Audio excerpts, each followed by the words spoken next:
Welcome to Spiritually Raw. We expose and explore controversial truths, myths, and theories surrounding the spirit world. Guests include QAnon experts, investigators, debunkers, and skeptics of the supernatural, unexplained, and flat-out unimaginable. Content discussed on this show is not necessarily the opinion of the cast of Spiritually Raw, and topics quite often are for mature audiences only.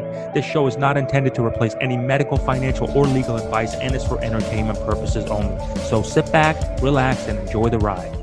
Hi, I'm Victoria Reynolds with Fearless and Free TV. I wanted to share with you real quick what HempWorks has done for me.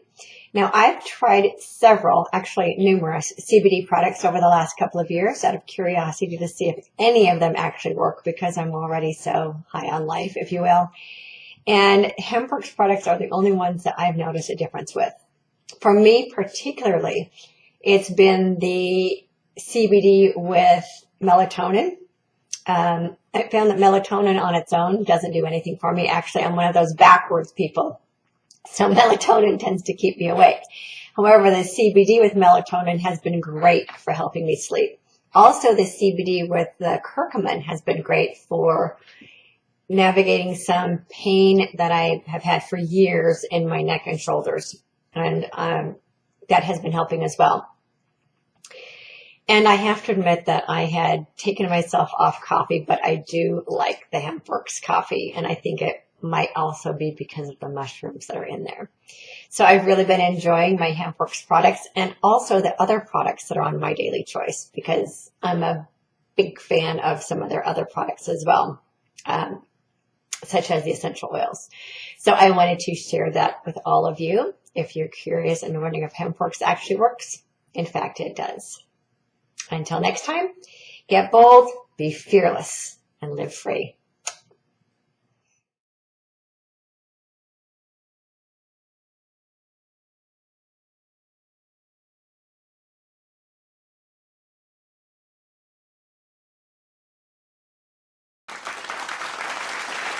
Hello, everybody. How are you? And welcome to Spiritually Raw. Thank you so much for your energy exchange with us today. And we hope you woke to the most miracle morning and are also having the most fortunate day today. So back by popular demand, we have for you, because she left us with a cliffhanger about being abducted, Elena Danaan, born in France. So I know a lot of you remember her. So she is back with us, and we're going to catch up with her in just a second. I do want to remind you, if you haven't already or you're new to the channel, wherever you're watching this at, take a moment to hit the subscribe button and turn on the notification bell so you are aware when we do have these great guests on here. And don't forget, everybody, if you need that connection and hit that reset button with your mind, body, spirit, don't forget. Or if you want the ascension. The ascension, yeah, elevate your vibes right there. Help to get you up there. That's right. Don't forget to visit our friends over there at HempWorks and see if they can help you the way that they have us. So, before we get started, if by any chance you did not catch our first interview with Elena, we reposted it actually on Spiritually Raw probably about a week or two ago.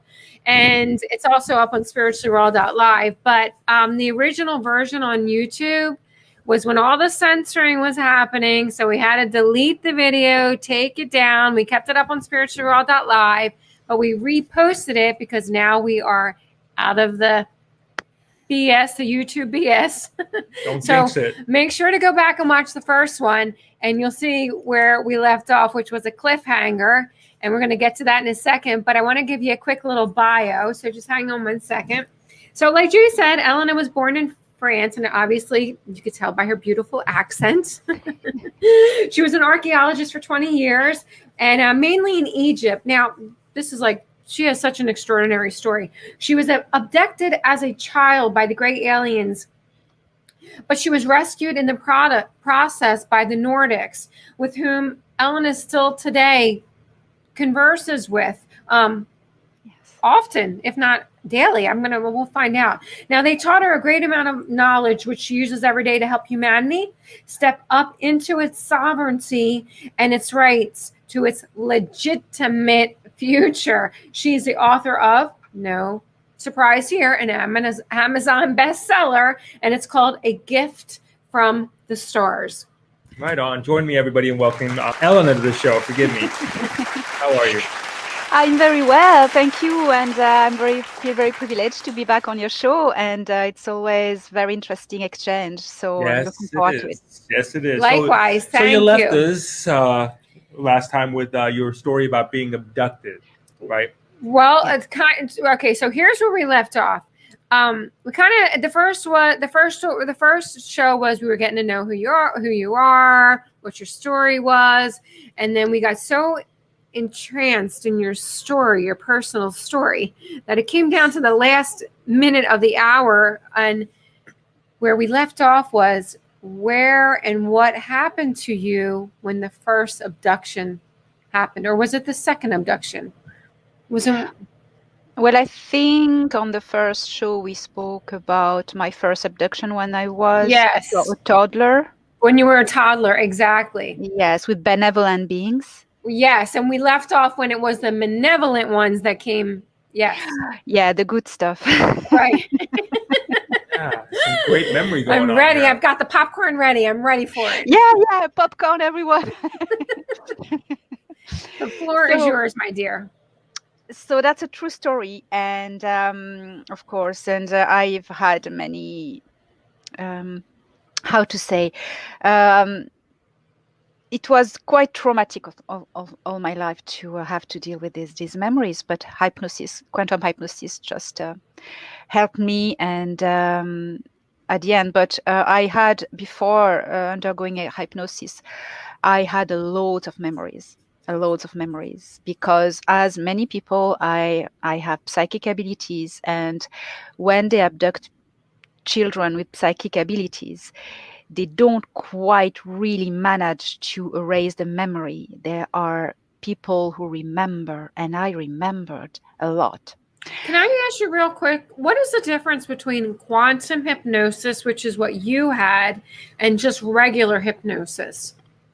Well, regular hypnosis will just bring you back into the memory, and you will live through the memory again. Quantum hypnosis takes it a step further. It's the Dolores Cannon method. It's connecting you with the characters and the persons of your past, of your memory. So it creates a connection, which and it goes further as well. Because this connection is going to play into a healing process.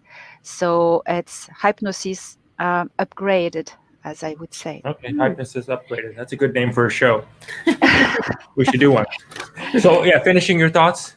So no, that's it. So just that's what's introducing to say in which conditions I'm telling the story. So when I was 9 years old, I witnessed a UFO at the window with my grandmother, and this UFO was quite huge, and it was a saucer shape with a dome above and a dome under, and it was glowing orange, and it was quite big, and it was hovering above the house.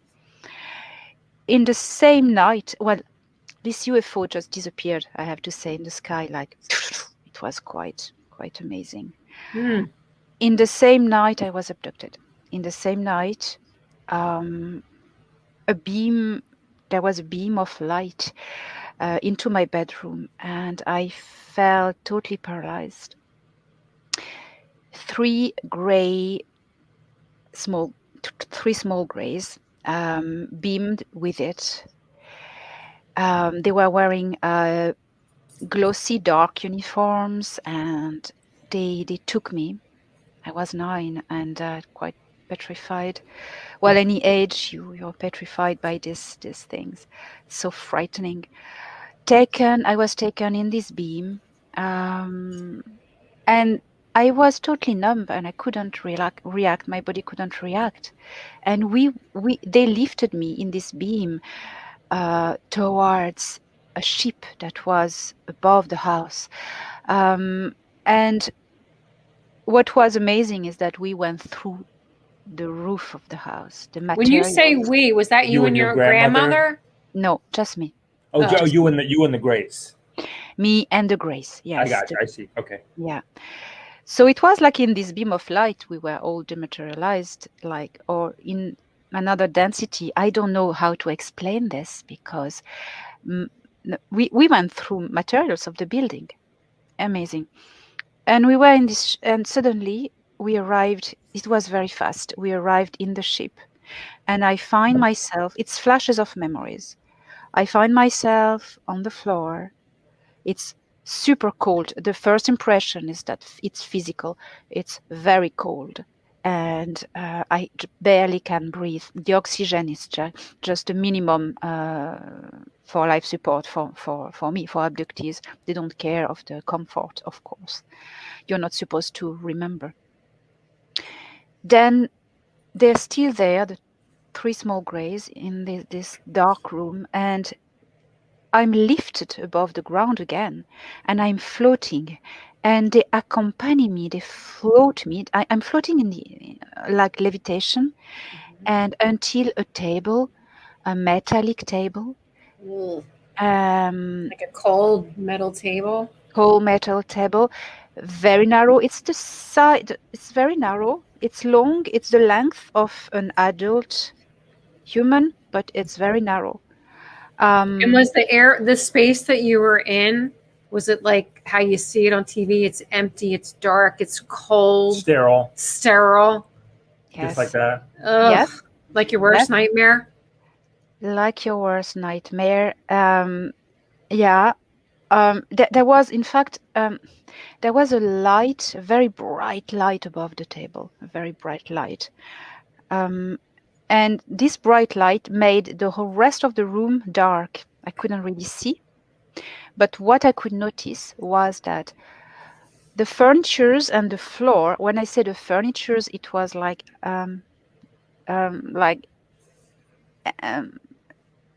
engines or apparels or something like devices around us. It was like all one mold, like the floor, and you had the furnitures, and it was all in one mold.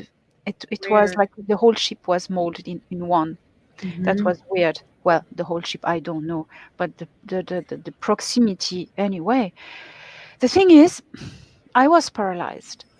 I couldn't move, but my heart was beating, my blood was flowing, I could breathe, but I couldn't move my eyeballs, but I could see with my peripheral vision. It was very weird, numb, like the vital functions were allowed, but not muscular. So there was a fourth small grey in the room, and they tie my wrist with straps, Jeez. and they remove my gown. So they go very fast. It's like a factory. They're used to do that very quickly. Were they telecommunicating with you in any way, or were they No. telecommunicating within themselves? Yeah. There were, I could remember there were kind of like if they were communicating telepathically with each other, but not with me. They were all organized movements, and at the moment, it's true because at a moment one brought an instrument, and the other one just turned, like if they knew they had to pass the instrument one to the other. So I suppose they were communicating telepathically. One inserted in my head with a tool with a double needle, a very, very tiny, small piece, which is a tracker, an implant, in my head. And it really, really, really painfully hurt. I could hear the sound buzzing of the zzz. Oh God. Yeah. It's like worse than the dentist. Well, I have had PTSD with a dentist all my life Because of this? because of this. Because of this. I couldn't sit on a dentist chair all my life. I did it because it was, but my dentist, she always needed to give me 2 Valiums before, because otherwise I wasn't able. Freaking out. So, and I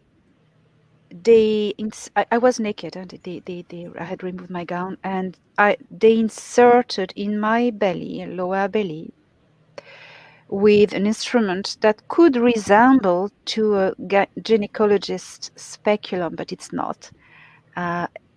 It was as cold, as metallic, but they did it like without any consideration, and it really hurt and it really damaged me. And Like you were an animal? yes, They're prodding at you like that, huh? yeah, it felt like burn in my belly, and really burnt badly. And they inserted something.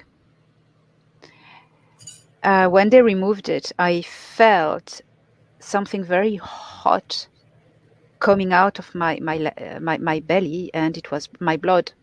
The Wow. atmosphere was very cold. I was frozen, so the blood seems very hot when it comes out. By contrast, could feel it.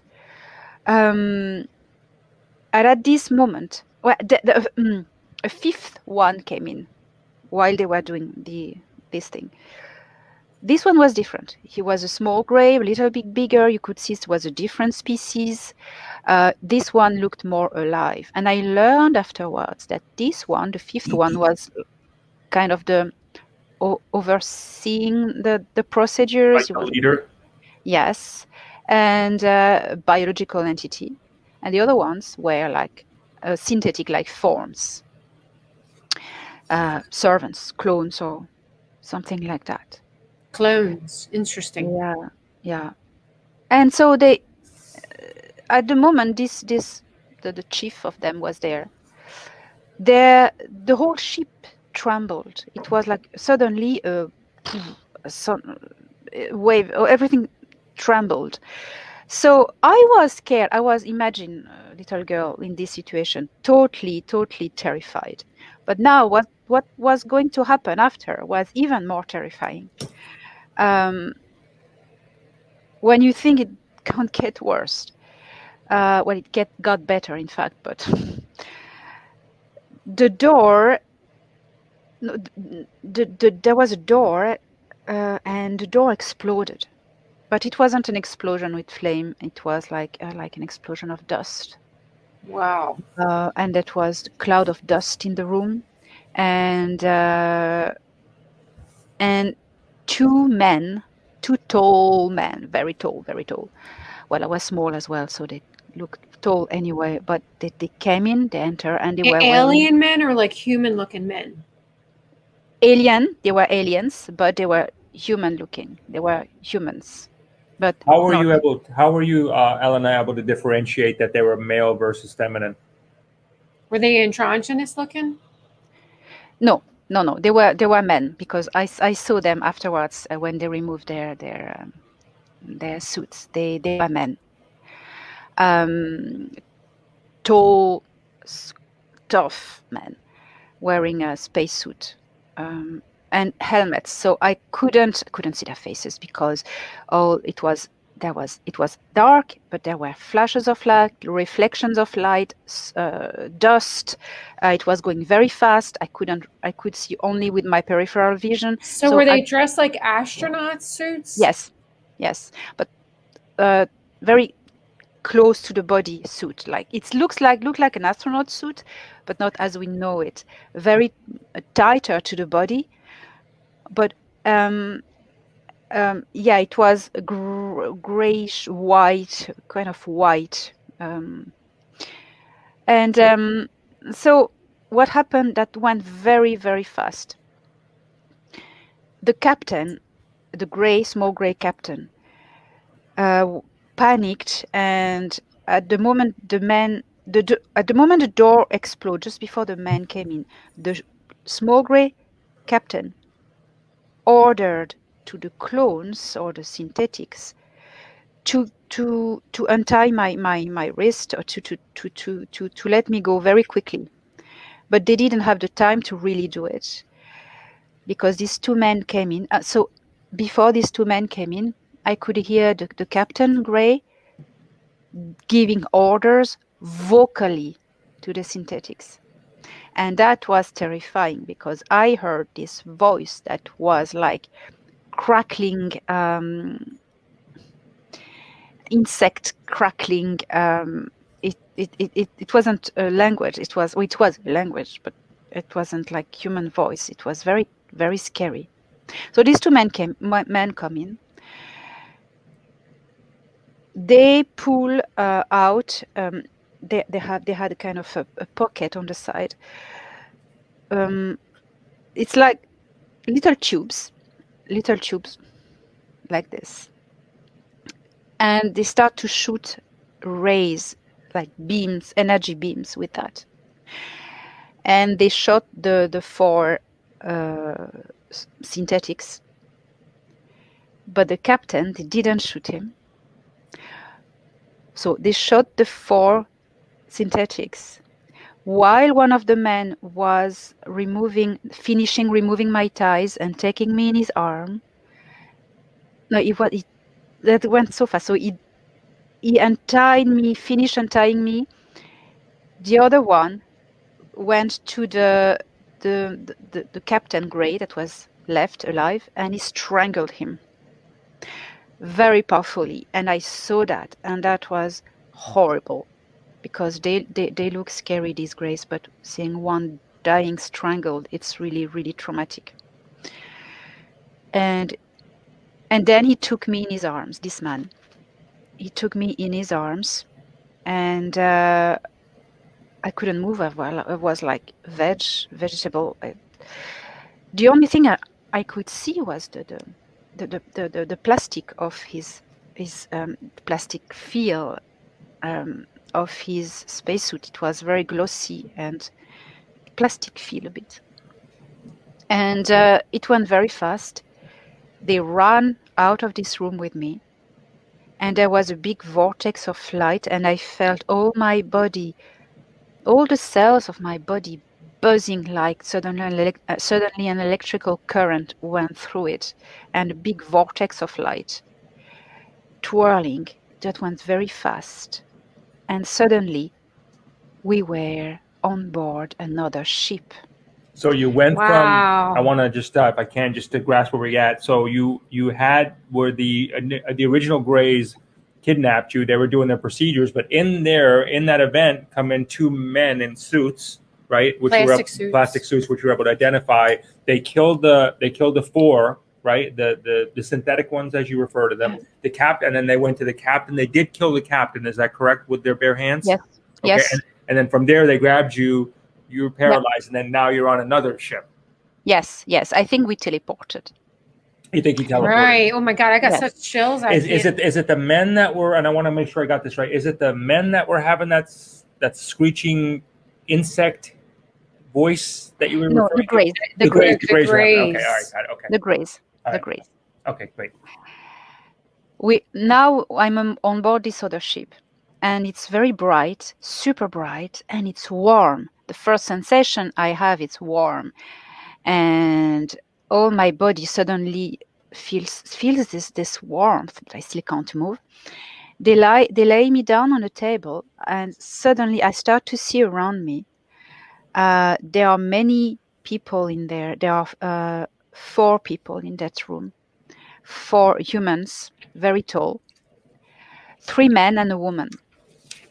The 2 men who had rescued me, they removed their spacesuit, and they wear a blue tight uniform, a little glistening, and they're all blonde.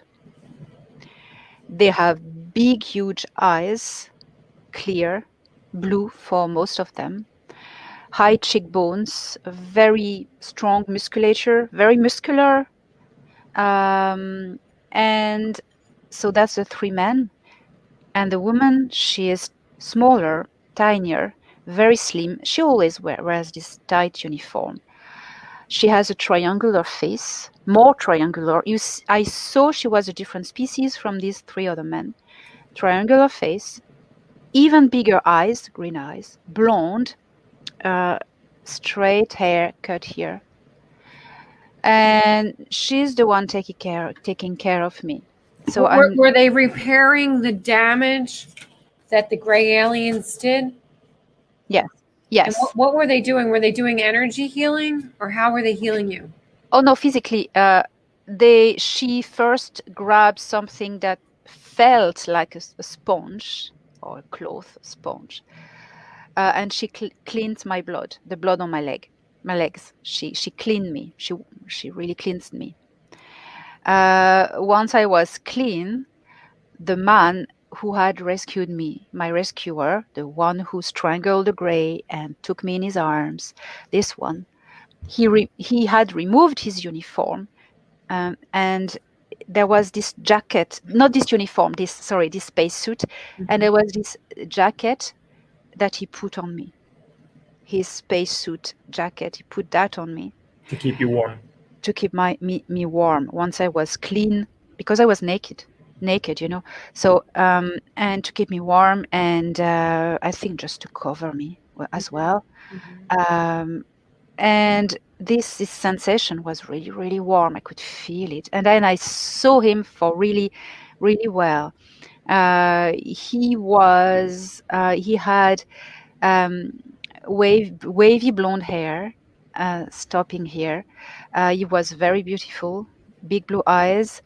He was smiling at me, and I saw the two other men. One was exactly looking like him, well, a bit different, with long blonde hair, very long blonde straight hair. And the third man was different species again, tall blonde, but very thin short hair. And he had a long chin, a different structure, bone structure in his face. And you could tell it was a different species. So there were 3 different species. Can I ask, were these coming from the Nordic descendant, Nordic region, Nordic that you're referring to that had saved you? Palladians? Or were they the Palladians? I tell you who these people were. They are called Nordic aliens because they look like Earth Nordic, Scandinavian people. That's us calling them like that. But they have nothing to do with, Scandinavian. They are aliens. So these people. So the woman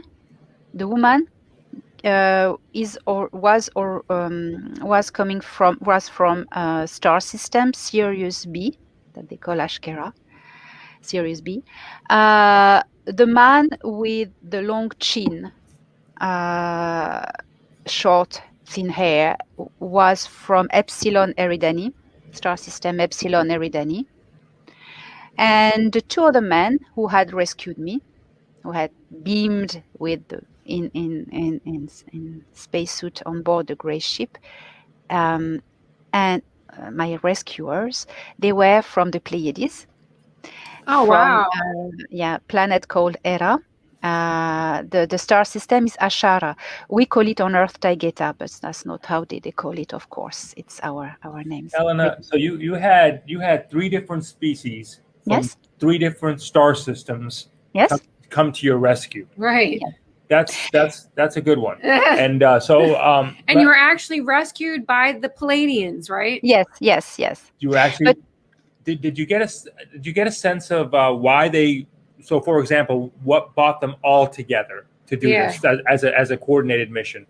Yes, of course. So these people are part of an amazing and very benevolent federation who look after the justice and balance in this galaxy. They're called the Galactic Federation of Worlds, and they really look after protecting all the primitive species from invaders, notably. So they have 4 stations in our solar system, 2 stations on orbit of Earth, and they have been looking after humanity since a very long time. They have avoided us to just die and blow ourselves up, and they are very active in the background by rescuing people. They're fighting in the undergrounds with some army factions. They are protecting us. They are fighting for us, and they are helping us even spiritually. They are really amazing. And that's so. These people who rescued me were one ship, one crew, one team, part of this federation. So this is who they are. I just want to take apart one part that you just said. You refer to them as the Galactic Federation of the Worlds. Of Worlds, yes. Of Worlds. I actually wrote of Worlds. I thought I made a mistake. is that different? Because there's so many galactic federations going around. I know. It's like crazy. So are these? Will the real galactic please step up? Right, exactly. Yeah. Are they different from the Galactic Federation, and are they also different from the Galactic Federation of Light? Okay.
We'd like to share a story. While it may sound fictional, it's very real and happening right now in front of our very eyes. It's called The Great Awakening. Our sisters and brothers that come on Spiritually Raw are doing everything to help expand global consciousness, and in many cases putting everything on the line to share their messages about what's happening around the world for the greater good of humanity, while exposing the truth of the deep state and the dark forces behind it all. We are living in the most unbelievable times. Some may even say biblical, scary for many and yet exhilarating for others. Together we are taking part in getting everyone acclimated to the Great Awakening process and the exciting new discoveries that lie ahead. The sad part is many of our amazing guests are being heavily censored, socially shamed, and outright banned on many platforms for exposing the truth and piercing the veil. By becoming a viewer, you bring your powerful energy towards this global movement of other truth seekers. If you're resonating with our show, please let us know by hitting the like button, sharing, subscribing, turn on the notification, and leave some comments. Together, we will turn the universal key to global harmony and create a unified world. And remember, tune in often, tell all your friends, and most importantly, may all your dreams come true. Thanks, and God bless Patriots worldwide.